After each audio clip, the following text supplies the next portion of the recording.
All right, Shane Beamer calls out Lane Kiffin, why he was 1,000% right to do so. Locked On Gamecocks starts right now.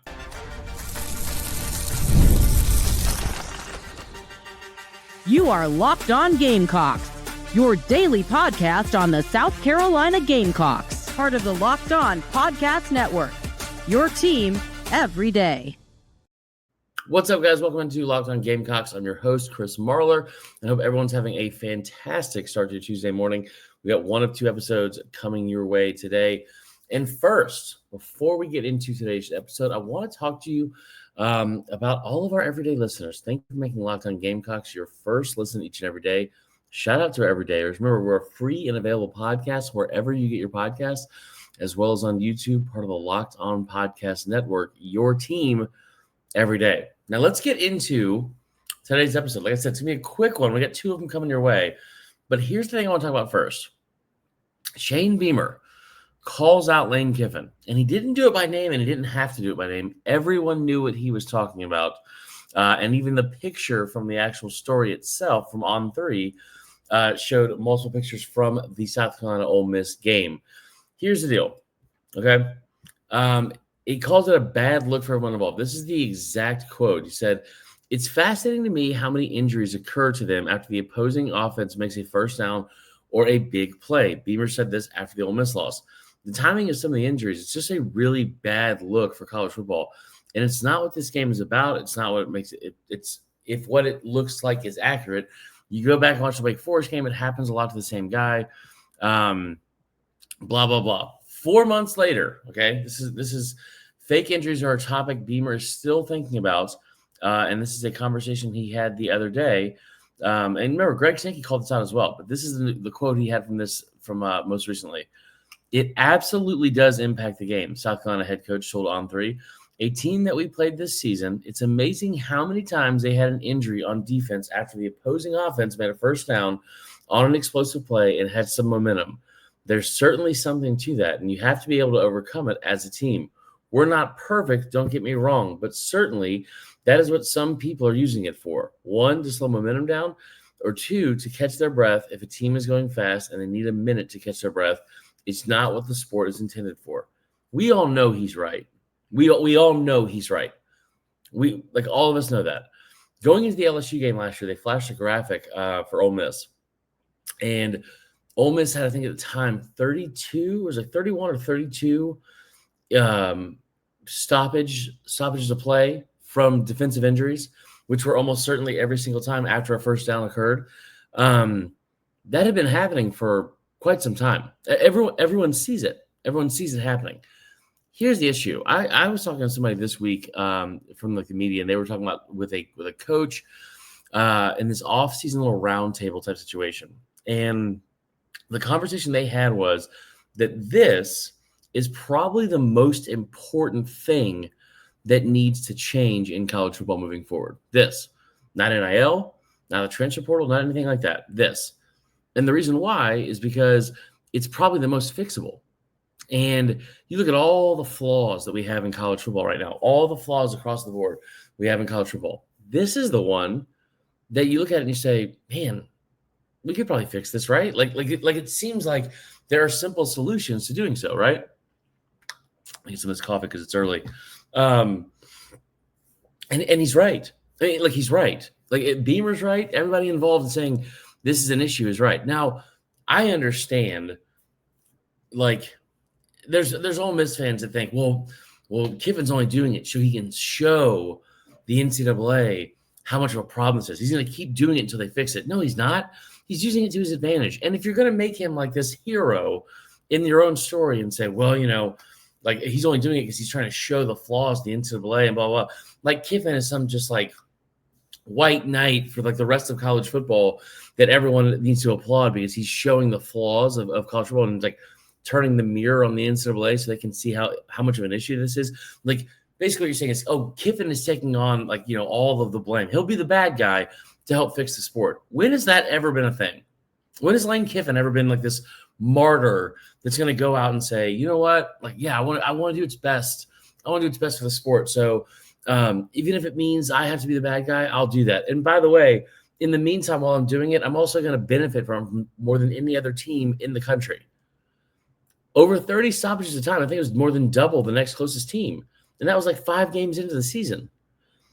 So it absolutely is one of the biggest deals in terms of what you can fix, because you can fix it right away. That's I think where the biggest issue is, because in NIL, yeah, that's going to take a lot more time to figure out. Transfer portal, a lot more time to figure out. But here, with a stoppage in play, you can fix that right away. It's very simple. Like if you have a player that sits like on the field, like after a play or after a first down or whatever, if they have to be helped off the field because of injury, then they sit the rest of the series, flat out. Period. Now Beamer talked about this again, and listen, he made the comment. He said, we're not perfect, but don't get me wrong. There are certainly some people who are using it to slow momentum, and we all know who he's talking about. So I think the thing for me is you see that Greg Sankey called it out. You see that Greg Sankey brought it up in November, and it basically and you also saw it kind of taper off. There weren't as many people and teams that were taking advantage of it. But that game alone against Ole Miss, how many times did Walter Nolan have to get helped off the field and then come charging back on? I mean, again, it's everyone's going to create their own narrative, especially Ole Miss fans, and talk about how it's like, oh, well, like he's only doing it to help the sport. Like, no, we all know he's not. But it is one of those things. I think it should be moved to the forefront of a focus, and not just to call out Lane Kiffin, but a focus to fix the sport, because there are so many different things that we have wrong with the sport right now, and there's so many things that like we need to help figure out, get fixed. This is one of them that every sport or every coach in the sport, every fan especially, looks at this and says, yeah, like this is wrong. This is wrong from like an integrity standpoint, from a competitive standpoint. Just, I mean, like from every which way you look at it, every angle you look at it, it needs to be fixed. So I think you're going to see that happen. You saw that some of the comments that were made from the NCAA Football Rules Committee, they're expected to examine and propose a rule change to discourage players from faking injuries as it meets the last week of February in Indianapolis.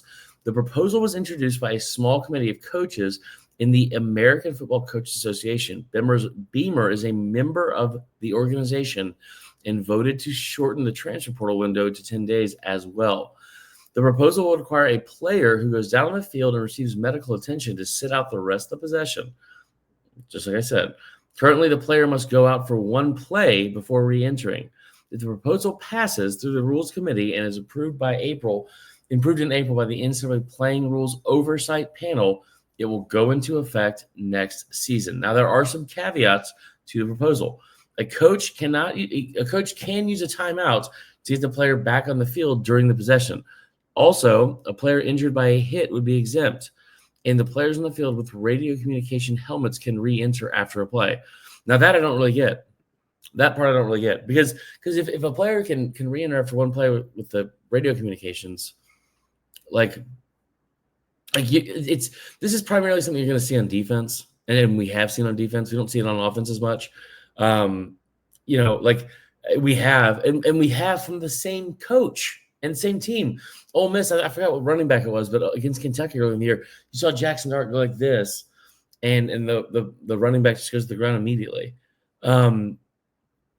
You're still going to have to police this. And at some point, I think what's going to end up having to happen is the NCAA is going to have to do what they have done best for years. They're just going to have to start doing it again, and that's be the bad guy. And they're going to have to step in and say, you know what? Like, this is creating a competitive disadvantage, and it's not good for the sport, and we're not going to have it anymore. All right, that is all for the first episode, our first part of the episode. We are going to take a quick break, and we'll be back. Before we do, I want to talk to you about our friends at Wayfair. Whether you're tidying up, clearing out, or just want to give your space a new look, you need to head over to our friends over at Wayfair. Now, Wayfair has everything you need all within your budget. I'm currently looking for my furniture and their huge selection makes it easy to find pieces that fit my style and budget. My favorite part, that free and hassle-free delivery, even though for larger items, it still comes free. Wayfair's site was so easy to navigate, and I found everything I needed in no time at all. There's something for every style, every home, no matter what space you're in or what budget you have. Wayfair makes it easy to tackle your New Year's home goals with endless inspiration for every space. And what is your decor style? Why did you pick these items? What do you love about them? How did your item look in your home? What do you use it for? How does the new item make you feel? Did Wayfair help you out in a time crunch, and was the delivery free and hassle-free? All of those answers can be answered over at wayfair.com. Give your home the refresh it needs with Wayfair. Head to wayfair.com right now. That's wayfair.com. Wayfair, every style, every home. We'll be right back with more Locked On Gamecocks after this.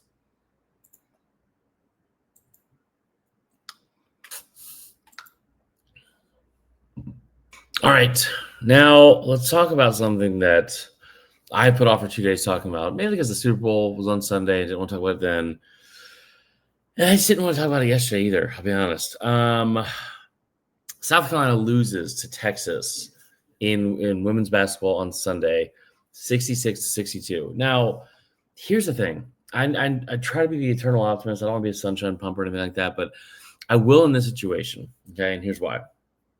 You look at South Carolina, and they have this loss, right, at Texas. And it sucks because it's like none of us are used to watching this team lose. I mean, like literally the year before you go undefeated, right?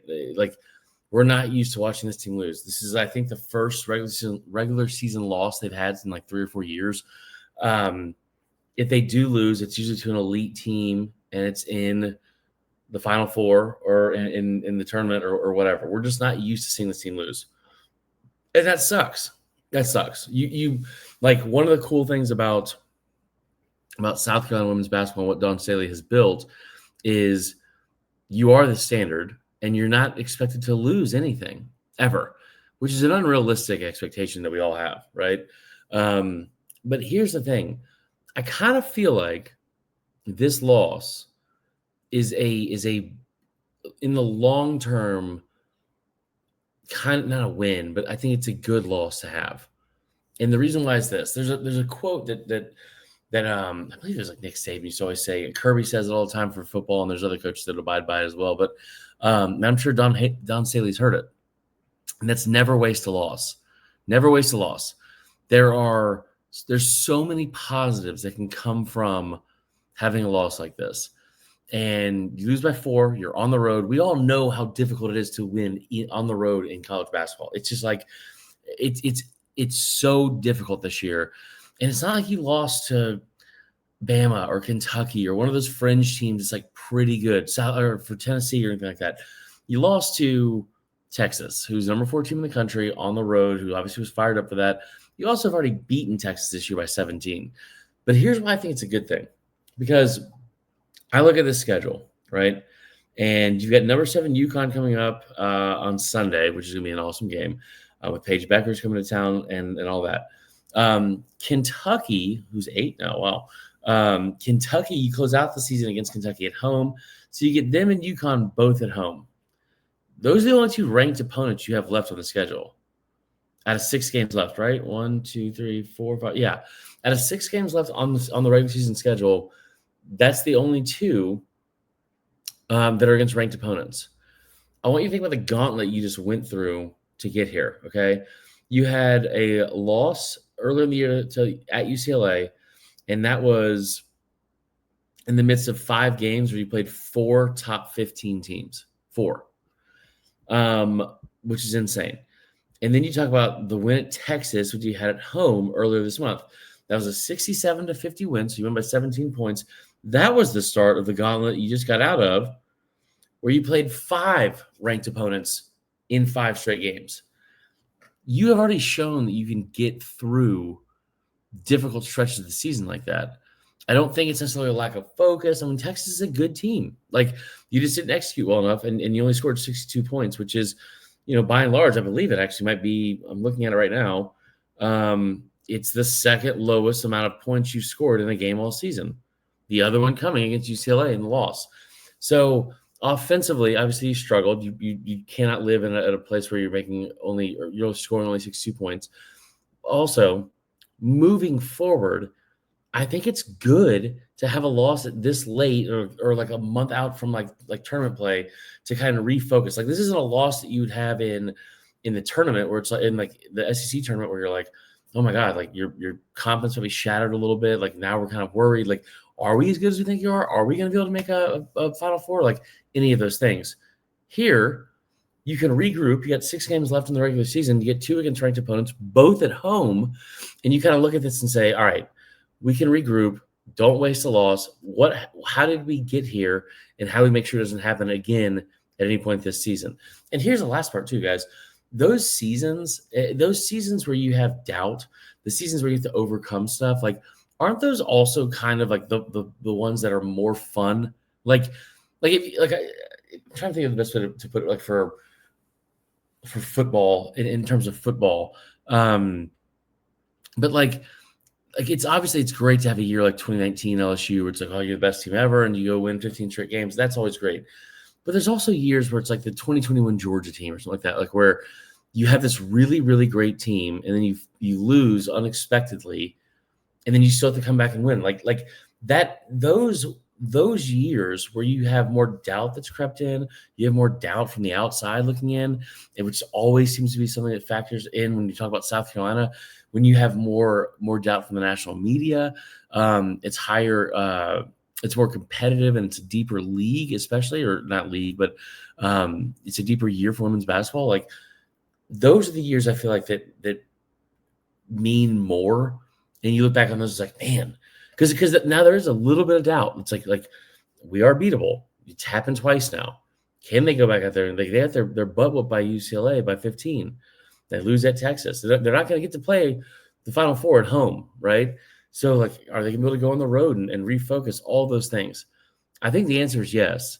And I do think there's also something to be said for those are the ones that make, like, those are the years and championships that are, like, when they are won, that's like they do mean a little bit more because you had to overcome so much more to get there. So that's my high horse for the day.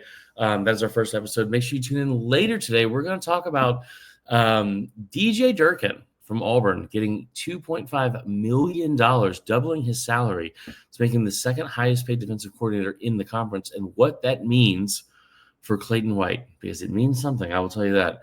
All right. Thank you so much for watching and listening. We'll be back later today. Everyone have a great start to your Tuesday.